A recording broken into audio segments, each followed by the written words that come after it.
Lee as much time as she may consume. The gentlewoman is recognized. Thank you, Madam Speaker. First, Chairman Conyers, let me thank you for your leadership and for helping to expedite the consideration of this resolution before us today. And let me commend the work of our staff, Daniel Brown, Karis Patterson of the Judiciary Committee, and Crystal Santos and Gregory Berry of my office for their excellent work on this important resolution. Also, I want to express my gratitude to Speaker Pelosi, Majority Leader Hoyer, and all of those who helped to make sure that we were able to honor our fallen police officers today. I must say, the lives of 4 police officers who we lost were honored and were mourned at a memorial last week. And this memorial was so big, 20,000 people, that we had to have the memorial service in the Oracle Arena in Oakland, California.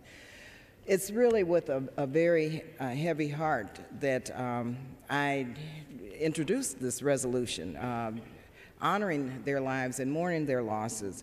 Sergeant Mark Dunakin, Sergeant Ervin Romans, Sergeant Daniel Sakai, and Officer John Hege.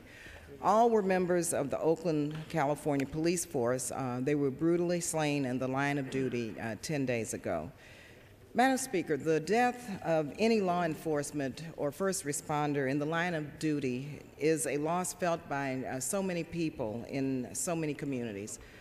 The tragic deaths of the heroes we honor in this resolution is no different. These wonderful men may have served and protected the people of Oakland, California in my congressional district, but off-duty, they devoted their lives to improving the neighboring East Bay communities where they lived: Castro Valley, Danville, Tracy, and Concord, California. This resolution is co-sponsored by the entire California congressional delegation, including Speaker Pelosi. And so I just want to thank them all for their support, especially Congresswoman Tauscher and Congressman McNerney, each of whom represented one of the officers we honor today and with whom I worked very closely with on this resolution. As I said earlier, the number of persons seeking to pay their respect to the fallen officers was so great, more than 20,000, that the memorial service was held at Oracle Arena. Among those in attendance were Governor Schwarzenegger, Senator Feinstein, and Senator Boxer, Oakland Mayor Ron Dellums, and California Attorney General Jerry Brown. They were joined by thousands of fellow police officers and elected officials from around the country. President Obama also sent his condolences. This is a small but fitting tribute, Madam Speaker, to 4 good men who routinely performed great deeds and who gave their lives in service to the people of Oakland, California. Their sacrifice increases by 4 the number of law enforcement officers who have died in the line of duty since May 17, 1792, when Deputy Sheriff Isaac Smith of the New York City Sheriff's Office was killed. According to the National Law Enforcement Officers Memorial Fund, an invaluable source, I might say, of historical and statistical information, that roll of honor now lists more than 18,270 names, each of which is engraved on the National Law Enforcement Officers Memorial located in Washington, D.C.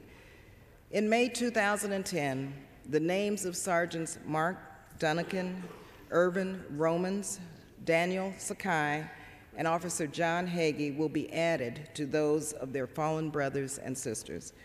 The senseless slayings of these officers represent the first multiple fatality shooting incident of U.S. law enforcement officers in more than a year, and the first time in more than 15 years that 4 law enforcement officers were killed by gunfire in the line of duty in a single incident. Madam Speaker, this tragedy also represents the deadliest incident involving California's public safety officers since the infamous Newhall incident, which occurred nearly 40 years ago in Los Angeles County on April 6, 1970, when 4 California highway patrolmen were killed in a gun battle with 2 heavily armed suspects. The Newhall incident so traumatized and shocked the nation that it galvanized the movement that led to the reform of police training procedures, firearms use, and arrest techniques. The slayings of these 4 officers reminds us that the risks assumed by police officers daily in serving and protecting their communities continue to be enormous, ever-present, and oftentimes lethal. Their deaths also challenges us to redouble our efforts to ensure that law enforcement personnel have the training, the resources, and assistance and support needed to make our community safer, not only for the people who live there, but also for the people who serve those communities. So, Madam Speaker, let me just say the bravery, the devotion to duty, and the love of community of these fallen heroes has forever earned them a place in the hearts and memories of the citizens they willingly risked their lives to protect. But that honor comes at enormous cost to the people who knew them best, who loved them most, and remember them simply as husbands, fathers, brothers, sons, and friends. Sergeant Dunakin of Tracy, California, was an 18-year veteran of the Oakland Police Department, a graduate of Chabot College in Hayward, an experienced homicide investigator. According to his captain, he was a cop's cop, one who was absolutely committed to anything that he leads and absolutely devoted to his wife Angela and their 3 children. Sergeant Romans of Danville, California, a decorated former Marine Corps drill sergeant, was a 13-year veteran of the Oakland Police Department.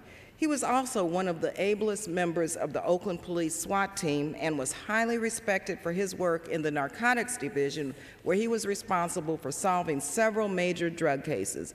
In 1999, he was awarded the Oakland Police Department's highest honor, the Medal of Valor, for helping to save residents in West Oakland in a West Oakland fire. Sergeant Romans is survived by his widow and his three children. Sergeant Sakai of Castro Valley, California, was considered by his peers and supervisors as a rising star on the Oakland Police SWAT team, where he served as leader of the entry team. He was beloved for his dedication to serving others, as evidenced by his previous work as a community service officer at University of California at Berkeley, escorting students around campus at night, and his tenure as an English teacher in Japan. He leaves to cherish his memory, a wife and a young daughter. And then there's Officer John Hege of Concord, California. John was a 10-year veteran of the Oakland Police Department and a graduate of St. Mary's College in California. Before joining the department, he taught at Tennyson High School in Hayward, and how he loved both his dog and umpiring high school baseball teams was remarkable. Those who knew him well knew how happy he was to realize his dream of becoming a motorcycle cop. Officer Hege could always be counted on by his colleagues to be one of the first to respond to requests for assistance or to cheerfully volunteer to help on departmental projects. He will be greatly missed. Madam Speaker, in the face of this horrible loss for the people of Oakland, California, we stand together in our resolve to make our city safer and peaceful. And we resolve that Sergeants Dunakin, Romans, Sakai, and Officer Hege, who sacrificed their lives, they will be remembered and honored as those who really loved the community and did protect and defend it. Only by achieving our goals of peace, nonviolence, and resolution of conflicts by peaceful means will we be able to achieve a truly peaceful community and then repay the debt that we owe to these 4 remarkable human beings who made the supreme sacrifice to keep us safe. Let me close with a passage from President Obama's statement on the tragic loss of our police officers. He said, "Our nation is grateful for the men and women of law enforcement who work tirelessly to ensure the safety of our citizens and our neighborhoods. They risk their lives every day on our behalf and ask little in return. And although the danger of their work is well known, words still fail to explain the senseless violence that claims so many of them." And so I'd like to, Madam Speaker, insert this letter into the record. I'm asking unanimous consent to do that. Without objection, so ordered. Thank you very much. As we honor their memories, I hope that each of you will take comfort in knowing that their commitment to their fellow human beings will never be forgotten.